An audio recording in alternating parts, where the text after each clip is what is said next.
what is hypnotherapy?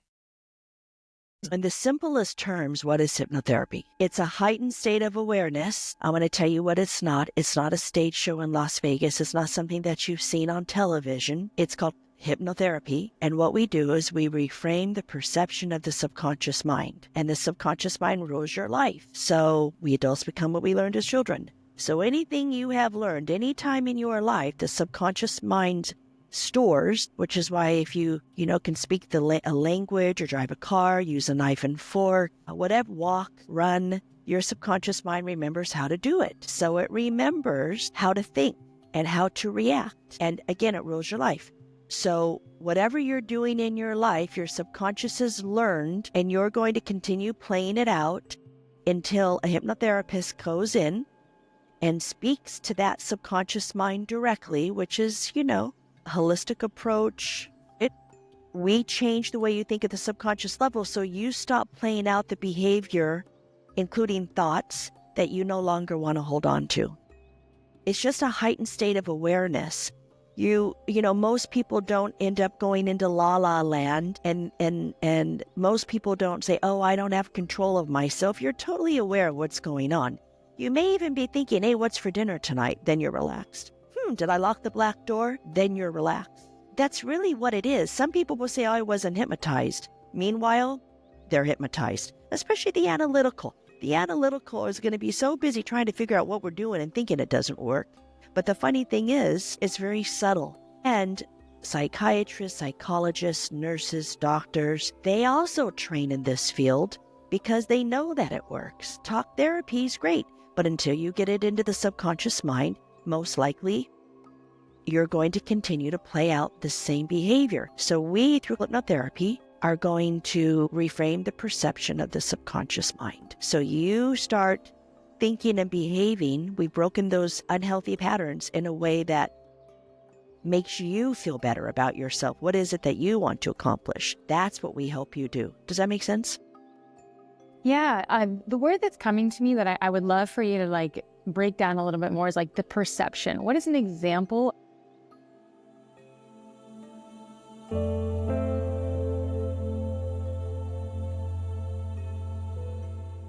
of the perception of your subconscious mind? There's this filter that you're living in, and sometimes you don't even realize that exists. So can you break that down for someone who can maybe resonate with what their perception might be? Let's talk about anxiety, which can relate to, relationships. Someone's going to leave me, or I'm afraid to drive, or I'm afraid to leave my house. I don't know, whatever it is, right? Which can lead to panic attacks.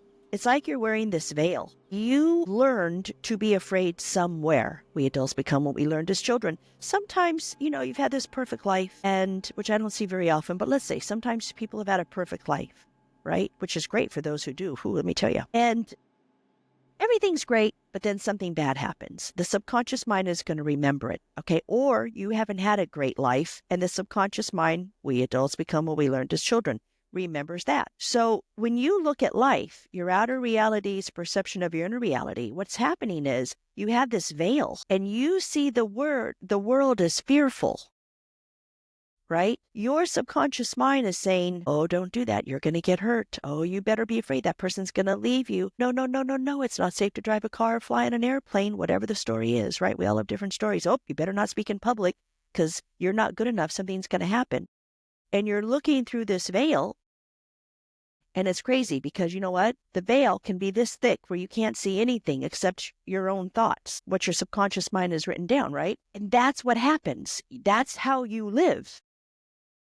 So when we change the perception at the subconscious level, this block, this paper, right, this block has been removed because we're telling the subconscious, you don't have to be afraid anymore. It's okay. You don't have to protect your person.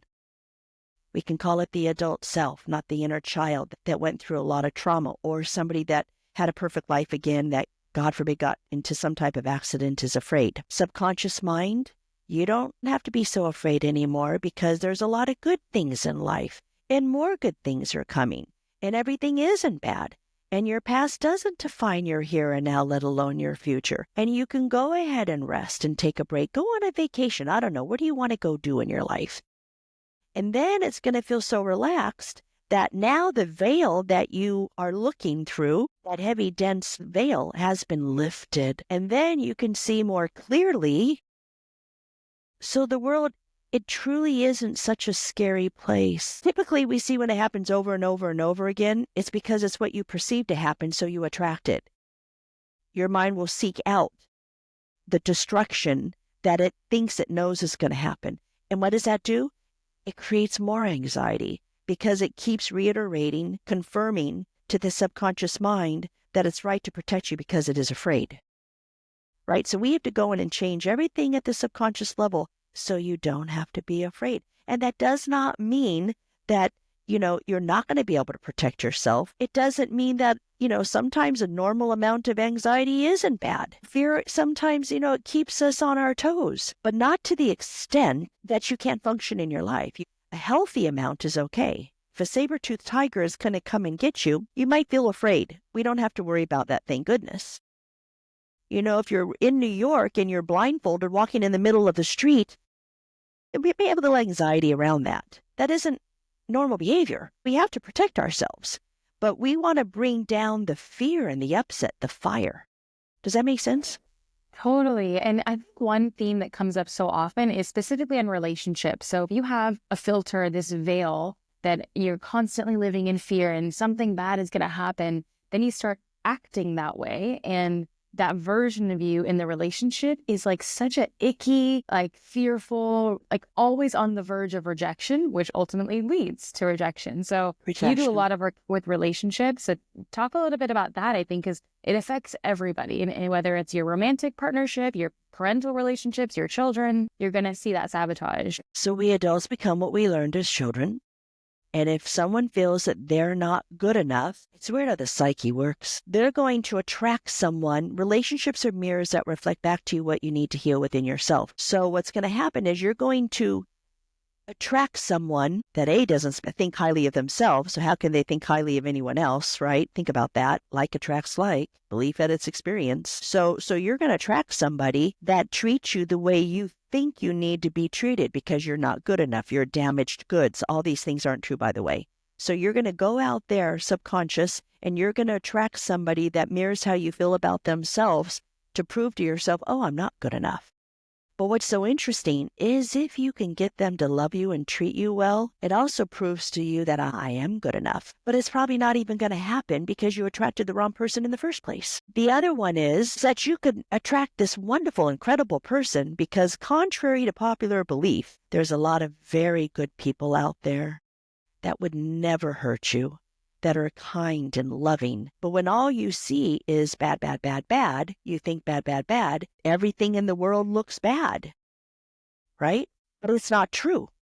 That's why you see people on the street looking like or or you could speak to someone and when they're negative, right away, I hear a lot of negativity. Oh, that's how they feel about themselves. I bet their life is negative. When you hear that, hi, how are you? Happy, life is great. Look at the sun. It's shining brighter today than it did yesterday. Everything is good. Most of the time, they're going to have a good relationship. But if somebody who really wants to be loved just happens, we all want to be loved. We're human. If you just happen to find a really good relationship, if you feel that you're not good enough, you're needy, you're self-sabotaging, you're running away before you get hurt because you think something's going to happen that isn't, you're going to project your trauma onto that other person. And a normal, healthy person, I hate to use the word normal, but I'm just using it for this conversation. Let's just say a healthy person is going to be pushed away because they can't take it. Some people can for a while, but eventually they're probably going to get sick and tired of it. And you don't even want to do that. You just want to be loved, but it's your fear that does it. And you really want to stop it. I tell people, bite your tongues until it bleeds, not literally, but just be quiet because that's your fearful self speaking. That's not really what's happening. And we can't read minds, most of us. If that is true, I don't know if people can or not. So if you don't say anything, that's going to help the situation. It doesn't mean your energy and actions won't still sadly bring on something that you don't want to experience. But by not constantly, do you love me? Are you going to leave? Do you love me? Are you going to leave? Did I do this wrong? Da-da-da-da-da. The clingy, the needy, the grasping, all that.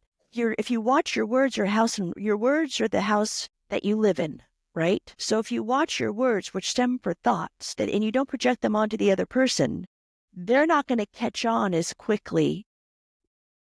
I'm not good enough. Prove to me that you validate me. Prove to me that you accept me. And then they're not going to go running away because they can't handle it. And then what's going to happen is you're going to see how great somebody is, and you're going to realize that they're not probably going to leave. And if they do, you'll handle it. It's life, but most likely they won't. Then you're going to feel better about yourself, and you're going to start teaching the subconscious mind, everything isn't like what I was taught or what I witnessed. Things are good. But if you're going to continue living in this fear and projecting it onto the other person, they're probably going to leave, or you're going to force them to leave is what's going to happen, because they can't take it anymore. And you're going to see them. The big one is cheating. He's cheating, he's cheating, she's cheating, she's cheating. But the person has no intention to do it. But if you've been around a bunch of cheaters, of course you're going to, know that it does happen. People do cheat. Yes, they do. But not everybody cheats. A lot of people don't. And you know what? If they do, trust me, you don't have to look for it. You're going to know. And you know what's going to happen? You're going to respect yourself and say, you know what? No, I'm not interested. Or maybe you can work it out. It depends on the situation, right? But it doesn't mean that every single solitary person cheats. But if you think they do, even if they're not, it's all you will see, and you will live in fear, right? So through hypnotherapy, we're going to reframe the subconscious mind to believe that you don't have to be afraid anymore. Not everybody is bad, and you are not what you were taught. I know that was long-winded, but it's very complex. It's a huge topic. It is. And I think it's like this, why it makes it so vast is hypnotherapy is like the one little tool that you have to controlling your life. Like sometimes life feels so out of control, but there is this like layer of control that you have when you are calm on the inside and then showing up calm on the outside. You are not triggering your partner back and forth. You are not seeing the bad in the world. So yes, there's things that happen, but there is like an ounce of control. And this is the one modality that you really can start to take that back. Here's a good example. It makes me sick, but I'll give it to you. A baby elephant, this should not be happening, is chained by the foot. There's a chain on their foot, and they are taught they're trapped, right? When they get older, they take the chain off. The elephant still doesn't run away, and the elephant's huge. It could destroy probably everything in its sight, but it's been taught that it has a chain on its foot. So it believes that it does. That is how the human mind works. If I could take someone and keep you for a couple of months on a compound, let's say, and I spoke to you that the world is horrible and people are coming to get us and you're never going to be on and on and on and on and on and on and on. And hey, listen, when I speak about this stuff, I'm not going to get into what's going on in the world and this and that. I'm not discrediting that. Believe me. I'm just talking about you and your personal life. And I'm just going to say I'm grateful that who it is that I'm speaking to. I hope whomever that is that you are in a very safe place. So I want to keep that straight. But if you're sitting there thinking that everyone's going to get you and bad things are going to happen, right? And I bring you into my compound and I keep talking about it over and over and over and over and over again, you're going to leave that place more petrified than you were before. But if I were to bring you into my compound, it's like a glass of water. Keep putting drops of water in the glass and it's going to overflow. And I were to tell you you're safe, you're secure and safe. There's a lot of very good things that happen.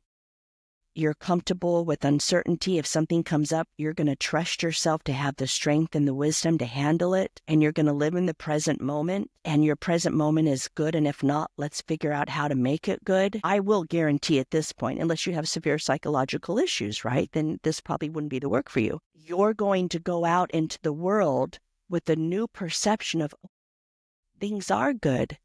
Oh, I'm going to stop and look at the flower on the side of the road because it's so beautiful.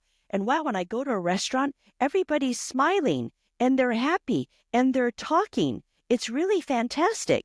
And yeah, it's really noisy, but because everyone's talking. It almost sounds like everyone's in harmony singing a song. Belief edits experience. And we humans, sadly, that have been through trauma, learn to make the impossible possible because we've had to survive. But when you make that subconscious mind feel safe and say everything's okay and look for the good, look for beauty And eventually, I'm telling you, you will see beauty. Your life will change. And all these wonderful things in life that are there will come to you. I know it. I've seen it with clients and I've seen it with myself. I know it to be true.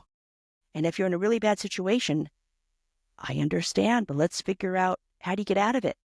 How do we teach the subconscious mind that your body is a temple in which you live? Let's figure out how to change that so that you can move into the right direction and feel better. And that we do through hypnotherapy, because it's all a learned behavior. Unless you're in a really bad situation, how'd you get there? Is it because that's what you learned you should be in, or did you just happen to get there? But let's help you find a way to get out. Yeah, that's perfect. Thank you. Do you want to, maybe we can close out with like a 30-second, like if you can think of off the top of your head, a hack, something that somebody can do tonight when they go to bed or first thing in the morning, just to take one step towards healing their subconscious mind. John Kappas taught this, who put hypnotherapy on the map. Kappasian. I like that. When you go to sleep at night, you're in a hypnotic state. Just for 30 seconds. I like that. I like that. Just say the words. You don't have to look at something you don't like and say you like it, because it's never going to work. Just say the words. I like that. I like that. I like that. And when you get up in the morning, this is not as easy as you think it is. I like that, especially if you don't like getting up in the morning. I like that. I like that. I like that. Again, don't look at something that you don't like and say you like it. Just say, I like that. Two things are going to happen. You're going to realize how many times a day you say you don't like something. Whoa, balloons. The other thing that's going to happen is this. Perfect timing. You're going to start liking things that you realize that you didn't like before, and that was just a negative way to think. I'm telling you, this works. And you're going to realize how many things you do like. And the weird thing is, you may not even realize that you're liking everything for a long time till all of a sudden you think, oh, wow. I know myself, I didn't like that palm tree and I live in California. Well, now I see them, and to be honest with you, I kind of like them. I don't know. I just don't look at them and go, oh, I don't like that anymore. I kind of like them. And it's so simple. And you know what the problem is? The simple things people don't do. And the simple things, like our grandmothers tell us, are the things that work. I like that 30 minutes, 30 seconds in the morning. I like that 30 seconds before you go to bed. And if you have to be driving somewhere or walking, feel free to say it again. Don't make it a big deal, but be consistent. And watch what happens. I like that. I like that. I like that. Perfect. I think we'll end the episode literally right there.